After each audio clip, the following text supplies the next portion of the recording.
क्यों बच्चों, हमारी फिजिक्स जर्नी कहाँ जाएगी? हमारे फिजिक्स जर्नी जाएगी क्लास 12th के बेस्ड पर जेईई और नीट की जो प्रिपरेशन करा रहे हैं उसके अगले पड़ाव पर।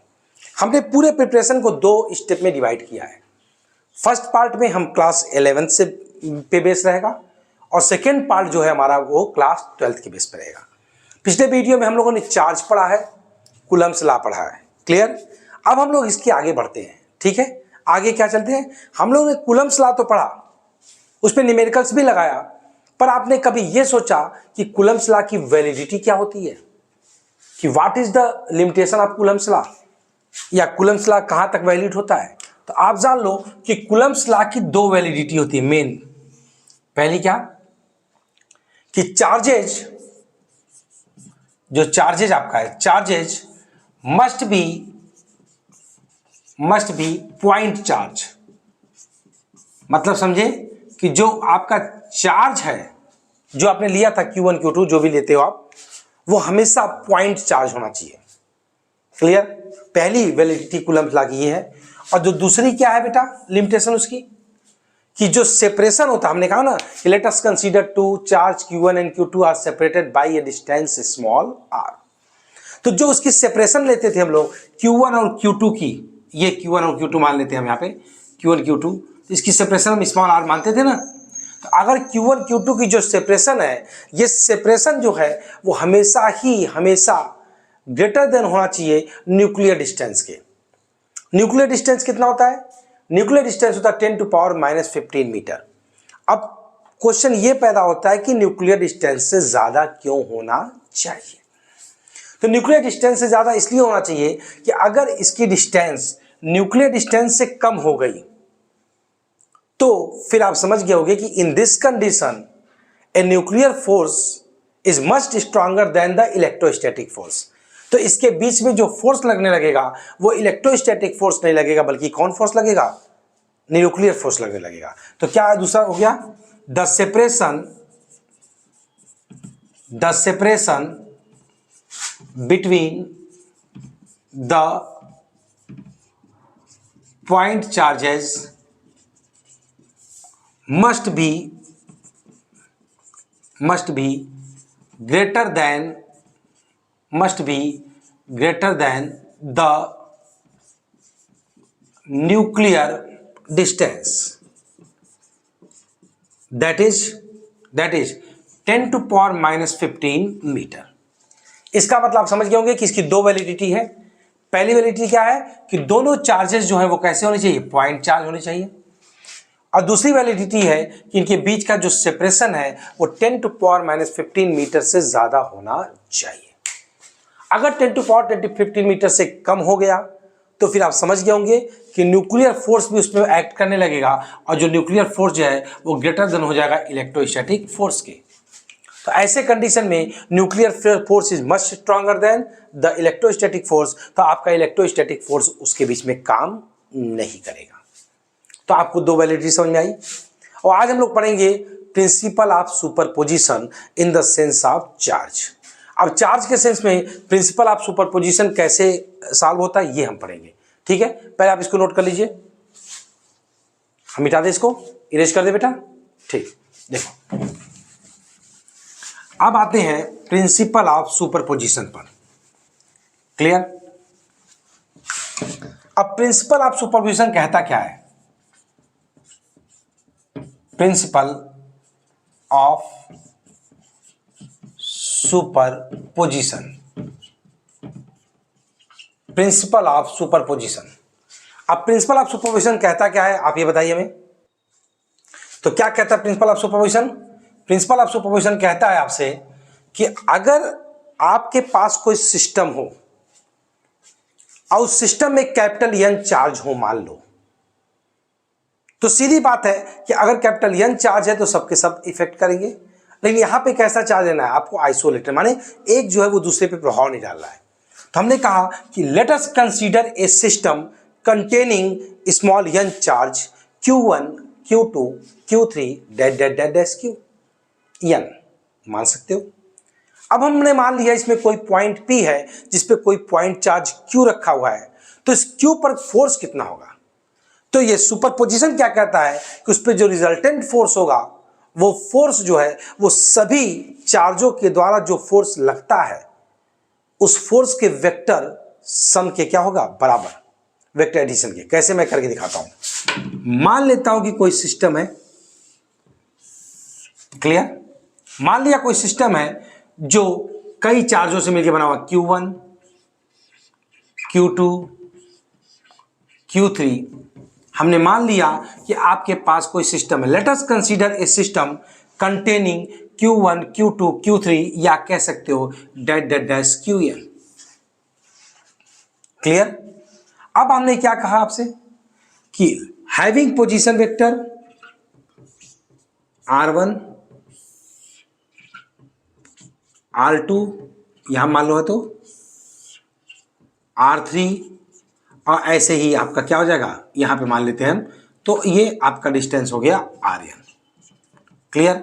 हमने क्या कहा, late us consider a system containing small n point charge Q1, Q2, Q3, Qn that dot dash, कुछ भी कह सकते, Qn तक माने तो n तक रहेगा केवल, अगर Qn नहीं मानते हो तो कहीं जहां तक मानो वहां तक रहेगा। हमने कहा late us consider a point P। अब हमने कोई पॉइंट P ले लिया जिस पर हमने चार्ज ले लिया Q। Let us consider a charge Q is situated at a point P which have a position vector small r। अब होगा क्या, अब सीधी बात है कि Q1 का भी इस पे प्रभाव पड़ेगा, Q2 का भी इफेक्ट पड़ेगा। तो Q1 से किधर इफेक्ट पड़ेगा, अब आप समझ गए होंगे पहला चार्ज है ये, तो इफेक्ट इधर बाहर की ओर, क्यों, क्योंकि ये भी पॉजिटिव और ये भी पॉजिटिव, तो इस पे फोर्स क्या लगेगा आपका F1। अब आते इस पर देखते हैं, ये आपका Q2 है। अब इससे ये थोड़ा चार्ज इधर बना दे तो ज़्यादा समझ में आने लगेगा। यहाँ से फोर्स इधर लगा अपोजिट F2, क्यों, क्योंकि ये F1 रिपल्स करेगा, F2 से रिपल्स करेगा। अब F3 का देखो क्या कंडीशन है, F3 जो है वो इसको इधर रिपल्स करेगा, Fn क्या करेगा, Fn भी ऐसे रिपल्स करेगा, किसी भी डायरेक्शन में हो सकता है Fn। थोड़ा सा बनाने में दिक्कत हो सकती है कि हो सकता है उतना अच्छा लाइन ना बन पाया हो। एक काम करते हैं हम कि Q1 को थोड़ा सा इधर बना लेते हैं तो ज़्यादा समझ में आने लगेगा, नहीं तो कंफ्यूज हो जाओगे तुम। चलो हम Qn को यहाँ मान लेते हैं, ठीक है, ये Rn, तो Qn यहाँ मान लिए, आप समझ गए होंगे। अब ये किधर काम करेगा, Fn। तो यहां पर जो आपका रिजल्टेंट फोर्स काम करेगा कैपिटल F। ये F की वैल्यू कैसे निकलेगी, तो F की वैल्यू निकलेगी कैसे, तो F ये कहता है कि इस P पर कौन कौन से फोर्स, कौन कौन से परमाणु है, F1, F2, F3 that that that Fn। तो सीधी बात है जो जीतेगा वो सिकंदर। अब जीतन हार कैसे निकालोगे, तो जीत हार मैग्नीट्यूड से नहीं निकालेंगे, क्यों, क्योंकि force is a vector quantity. अतः यहां पर प्रिंसिपल ऑफ सुपरपोजिशन ये कहता है कि इस पर जो फोर्स होगा वो इन सारे फोर्स के एडिशन के क्या होगा, बराबर। पर यहां पे ध्यान देने वाली बात कौन सी है कि यहां पे जो एडिशन लगेगा वो वेक्टर एडिशन लगेगा, मैग्नीट्यूड नहीं। देखो मैंने सब पे वेक्टर बनाया। तो एक बार फिर से समझ लो मैंने क्या कहा कि प्रिंसिपल ऑफ सुपरपोजिशन कहता क्या है, कि प्रिंसिपल ऑफ सुपरपोजिशन ये कहता है कि let us consider a system capital N having charges capital N या स्मॉल n, जो भी तुम मानना चाहो मानो, मन क्या कैपिटल N मानो, मन क्या स्मॉल n मानो। अब हम यहां पे फिर से एक बार इसको कैलकुलेट करते हैं। सपोज इस system having small n charges Q1, Q2, Q3 dot dot dash Qn। Let a point P having charge small q, then the force on q is F is equal to F1, F2, F3 plus dash dash dash Fn। अब हमने क्या कहा कि this is the principal of superposition. Principal of superposition ये कहता है कि value ऐसे ही निकलेगी। जैसे मैं समझा दूं कि अगर यहां पे बहुत ढेर सारे पहलवान हो तो जो जीतेगा वही सिकंदर। देखते कैसे जीतता है, क्लियर है। तो यहां तक मेरी बात समझ में आई, आप इसको नोट कर लीजिए, फिर मैं आगे बताता हूं आपको। अब मैंने यहां पर एक न्यूमेरिकल्स लिख दिया इसी टॉपिक से संबंधित। मैंने बहुत सिंपल सा न्यूमेरिकल नहीं लिया, कि सीधा सीधा मैं ऐसे भी ले सकता था कि ये दो पॉइंट हैं, बीच में एक चार्ज है, एक पे फोर्स F1 लगा, एक पे फोर्स F2 लगा, मान लो F1 ज़्यादा है और F2 छोटा है तो रिजल्टेंट फोर्स हो गया F1 माइनस F2। हमने क्या किया, हमने ऐसा न्यूमेरिकल्स लिया जो आपने पिछले वीडियो में पढ़ा उससे मिलता जुलता, ताकि उसका भी रिवीजन होता रहे, एक क्रम में पढ़ाई होती रहे। पढ़ाई बहुत सिस्टमैटिक होनी चाहिए। अब देखो क्वेश्चन क्या है, क्वेश्चन पढ़ो। Two similarly equally charged identical metal sphere A and B repel each other with a force of 2 into 10 to power minus 5 Newton. हमने कहा कि आपके पास दो आइडेंटिकल स्फीयर हैं A और B, जो कि एक दूसरे को क्या करते हैं, रिपेल करते हैं। इसका मतलब कि दोनों पे चार्ज क्या है, सेम है। और कितने फोर्स से करते हैं, 2 into 10 to power minus 5 newton के फोर्स से क्या करते हैं, वो रिपेल करते हैं। Clear. A third identical sphere C is touch to A, और एक और स्पीयर जो अनचार्ज है वो A से टच होता है। अब आपको मालूम है कि पिछले वीडियो में कम से कम हमने 5-6 क्वेश्चंस इस प्रकार के कराए हुए हैं कि टच होने के बाद क्या होता है। A the placed at the middle point, और क्या करते हैं, उसको प्लेस्ड कर देते हैं। Spear test to A and placed लिखते हैं, and placed at the mid point between A and B, calculate the net force on C। अब चलो मान लेते हैं, सबसे पहले मान लेते हैं कि आपके पास दो चार्ज हैं, A और B, दो स्पीयर हैं, और इस पे चार्ज आपका है, मान लो आइडेंटिकल है, तो दोनों पे चार्ज कितना है, Q इंटू क्यू, और बीच की डिस्टेंस क्या है, स्मॉल r। क्लियर। तो इसके बीच में फोर्स कितना लगेगा, F is equal to 1/4 pi epsilon 0। Clear. और यहां पर क्या हो जाएगा, Q square upon R square. और यहां पे F की वैल्यू कितनी है, देख के बताओ। F की वैल्यू आपकी 2 into 10 to power minus 5 is equal to 1/4 pi epsilon 0 Q square upon R square, equation 111। Clear. अब आगे क्वेश्चन पढ़ते हैं। आगे क्वेश्चन ने क्या कहा, ए थर्ड आइडेंटिकल अनचार्ज स्फीयर। अब एक और स्फीयर लाते हैं जो कि इससे टच कराते हैं। तो आपको मैंने पहले ही कहा था कि जैसे ही टच कराओगे मेरे लाल, वैसे ही ये इसके आधी ताकत को ले लेगा। आपने रामायण में पढ़ा है बाली, बाली का क्या खासियत थी, बाली की खासियत थी कि जिससे युद्ध करने जाता था सामने सामने, उसकी आधी ताकत ले लेता था। तो ऐसे यहां पर देखो, ये जो C है जिसके पास कुछ भी नहीं था, डिस्टेंस सेम है बेटा, ये ध्यान देना। C जो है वो यहां बीचों बीच में रखा गया, इससे टच कराने के बाद इसका मतलब इसके पास हो गया Q/2 और इसके पास भी हो गया Q/2, लेकिन इसके पास कितना है, Q है। अब ध्यान दो, A और C के बीच जो फोर्स लगेगा वो कैसा फोर्स लगेगा, रिपल्सन। इसको मान लेते हैं F1। और B और C के कारण भी लगेगा रिपल्सन, इधर की ओर लगेगा, उसको मान लेते हैं हम F2। तो अब एक बार हम F1 की वैल्यू निकालेंगे और एक बार हम F2 की वैल्यू निकालते हैं। माने क्या समझे कि जैसे ही तुमने C को इससे टच कराया, टोटल हो गया Q+0। अब इसके बाद जैसे ही अलग किया तुमने, अलग करके कहा मिड पॉइंट पर। मिड पॉइंट का मतलब ये डिस्टेंस आपकी कितनी है, R/2, और ये डिस्टेंस भी आपकी कितनी हो गई, R/2। मिड पॉइंट दिया हुआ है यहाँ पे, देखो मिड पॉइंट पर। तो अब आप निकालो फोर्स, F1 कितना होगा, देखो इधर। तो F1 is equal to 1/4 pi epsilon 0, ये चार्ज, पहला चार्ज माने Q/2, दूसरा चार्ज माने Q/2 upon R square, R square माने R/2 का whole square is equal to. चलो इसको सॉल्व कर लेते हैं, क्या आएगा, ये देखो 4 कट जाएगा, 1/4 pi epsilon 0 Q square upon R square. ऐसा भी एक क्वेश्चन हमने पिछले वीडियो में शायद कराया, मुझे यहाँ तक याद आ रहा है। तो ये Q square upon R square, ऐसा वाला कटने वाला। ऐसे ही फिर तुम निकालो F2। F2 क्या करोगे बेटा, अब इसकी डायरेक्शन देना चाहो तो तुम डायरेक्शन दे सकते हो। अगर तुम इसको मान लिया डायरेक्शन, तो क्या हो जाएगा, F1 डायरेक्शन क्या होगी बताओ, A से C की ओर। किधर, A से C की ओर। अब F2 निकालो, F2 कैसे निकलेगा, इन दोनों के बीच 1/4 पाई एप्सिलॉन 0 पहला चार्ज इंटू दूसरा चार्ज और बटे बीच की डिस्टेंस माने r/2 का होल स्क्वायर। अब आप इसको सॉल्व करो, 1/4πε0 और ये कितना हो जाएगा इंटू 2q² अपॉन वाट r²। इसको आप कह सकते हो किस डायरेक्शन में है, BC डायरेक्शन में है, B से C की ओर। अब आप हमको बताओ कि बड़ा कौन है, बड़ा कौन है, ये बड़ा है कि ये बड़ा है, आप सोच के बताओ कौन बड़ा है।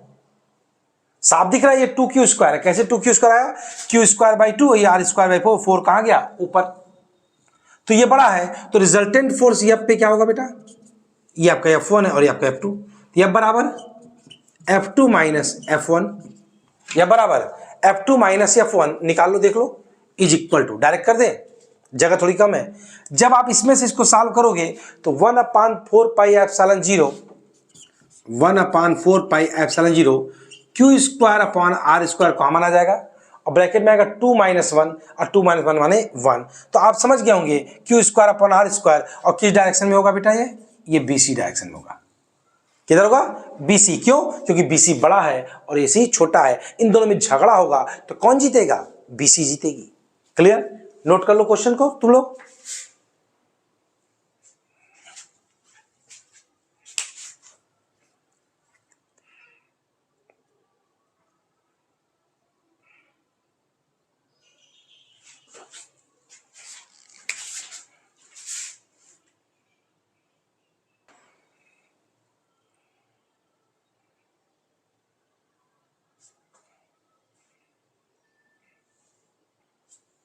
हो गया, अब नेक्स्ट क्वेश्चन पे चले, नेक्स्ट क्वेश्चन पे चलो, इसको इरेज कर ले, पहले इसको इरेज कर ले तब नेक्स्ट क्वेश्चन पे चलें। इसको इरेज कर ले हम थोड़ा सा, तब दूसरे क्वेश्चन चलते हैं। अब देखिए आपके सामने एक क्वेश्चन और, बहुत ही जबरदस्त क्वेश्चन है ये। क्वेश्चन क्या है, a charge plus Q fixed on the y axis at a distance 1 metre from the origin.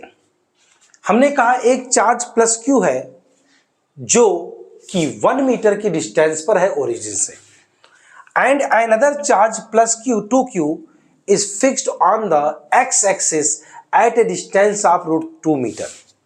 Distance दिया हुआ है। A third charge minus Q is placed at the origin, what is the angle at which it moves.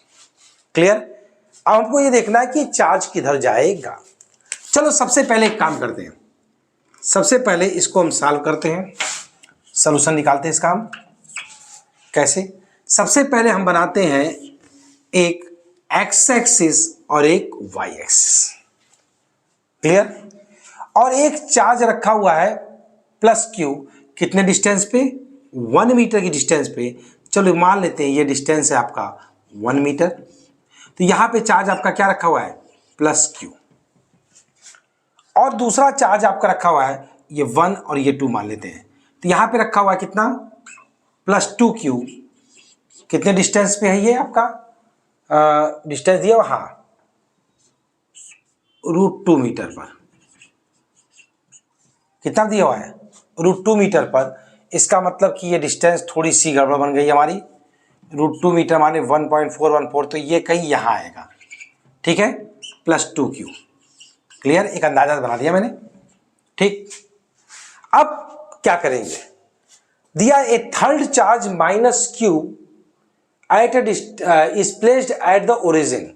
अब यहां origin पर एक और charge है minus Q, तो पूछा है कि माइनस Q कहां जाएगा। अब सीधी बात है कि ये वाला कहता है कि मैं तुमको लूंगा अपने पास, और ये वाला कहता मैं लूंगा। इसका मतलब साफ है कि प्लस 2Q और प्लस Q में आपस में क्या होगा, झगड़ा होगा इस माइनस Q को पाने के लिए। दोनों ही अट्रैक्ट करेंगे, क्यों, क्योंकि अनलाइक चार्ज है मेरे लल्ला। कैसे है, अनलाइक चार्ज है, और अनलाइक चार्ज है तो कैसे निकलेगा, सीधा फंडा है, कैसे निकलेगा। अब ये वाला अपनी तरफ खींचेगा, ये वाला अपनी तरफ खींचेगा। अब देखते हैं कि कौन इसको खींच पाता है। अब देखने से क्या लग रहा है कि अरे ये तो बहुत आसान है, ये प्लस 2Q वाला बड़ा है, ये वाला छोटा है, तो लग रहा है ये खींच लेगा इसको। अभी पिक्चर बाकी है मेरे बच्चे, अभी डिसाइड मत कर लेना, खींच लेगा, देखते क्या होता है। अब सबसे पहले हम देखते हैं force on minus Q due two plus Q. अब सबसे पहले फोर्स निकालते इस पर। ये फोर्स चूंकि अट्रैक्ट करेगा इधर की ओर, अतः इसको तुम क्या कहोगे, F1। क्या कहोगे, F1। अगर इसको मैं O मान लूं, इसको मैं A मान लूं और इसको मैं B मान लूं, तो OA की तरफ जाएगा, ये अट्रैक्ट होगा। तो क्या निकलेगा, F1 is equal to 1/4 pi epsilon 0 पहला चार्ज इंटू दूसरा चार्ज अपॉन क्या चीज, बीच की डिस्टेंस माने 1 का स्क्वायर। तो 1 का स्क्वायर तो 1 ही होता है, लिखने की जरूरत नहीं है। यानी आएगा क्या, 1/4 पाई एप्सिलॉन 0 और क्यू स्क्वायर। ठीक है, अब देखते हैं कि यहां क्या आता है दूसरे वाले में। इसको तुम ऐसे भी लिख सकते हो कि क्यू स्क्वायर अपॉन 4 पाई एप्सिलॉन 0। अब ये वाला देखो निकालते हैं, force on minus Q due two plus 2q। ये प्लस क्यू के कारण और ये प्लस 2q के कारण। देखते क्या आता है, F2। ये F2 किधर होगा, सीधी बात है, ये इसको अपनी तरफ खींचेगा तो F2 इधर होगा। होगा कि नहीं होगा। अब F2 कितना होगा बेटा, 1/4 पाई एप्सिलॉन 0 पहला चार्ज माने 2q, दूसरा चार्ज माने q। यहां पे देखो मैं माइनस क्यू नहीं लिख रहा हूं, क्यों, क्योंकि यहां पे मैं मैग्नीट्यूड निकाल रहा हूं। क्लियर, तो मैग्नीट्यूड निकाल रहा हूं 2q अपॉन बीच की डिस्टेंस है √2 का होल स्क्वायर माने 2। ये कट गया, आहा आहा कितना बढ़िया आ गया, देखो ये भी आ गया क्यू स्क्वायर अपॉन 4 पाई एप्सिलॉन 0। अब एग्जाम में आता तो बच्चे जल्दी में ध्यान नहीं देते और सोचते 2q वाला बड़ा है तो इधर खींच ले जाएगा, लेकिन अभी पिक्चर पड़ गई ना, फंस गया मामला। क्यों, क्योंकि दोनों ही फोर्स आपस में क्या है, बराबर। इसका मैग्नीट्यूड, इसका मैग्नीट्यूड। इसको लिखने का एक तरीका और भी होता है, ऐसे भी लिखते हैं कहीं कहीं F1, तो ये भी मैग्नीट्यूड और ये भी मैग्नीट्यूड। तो आपने पाया क्या, आपने पाया कि F1 और F2 आपस में क्या है, इक्वल है। आपस में इक्वल है तो सीधी बात है कितने एंगल पे जाएगा ये, 45 डिग्री पर। कितने में जाएगा, 45 डिग्री पर। अगर आपको एंगल निकालने नहीं आता तो मैं अलग से सिखा देता हूं, देखो कैसे। इधर की तरफ क्या है, F2, इधर की तरफ क्या है, F1। क्लियर, ये F2 और ये F1।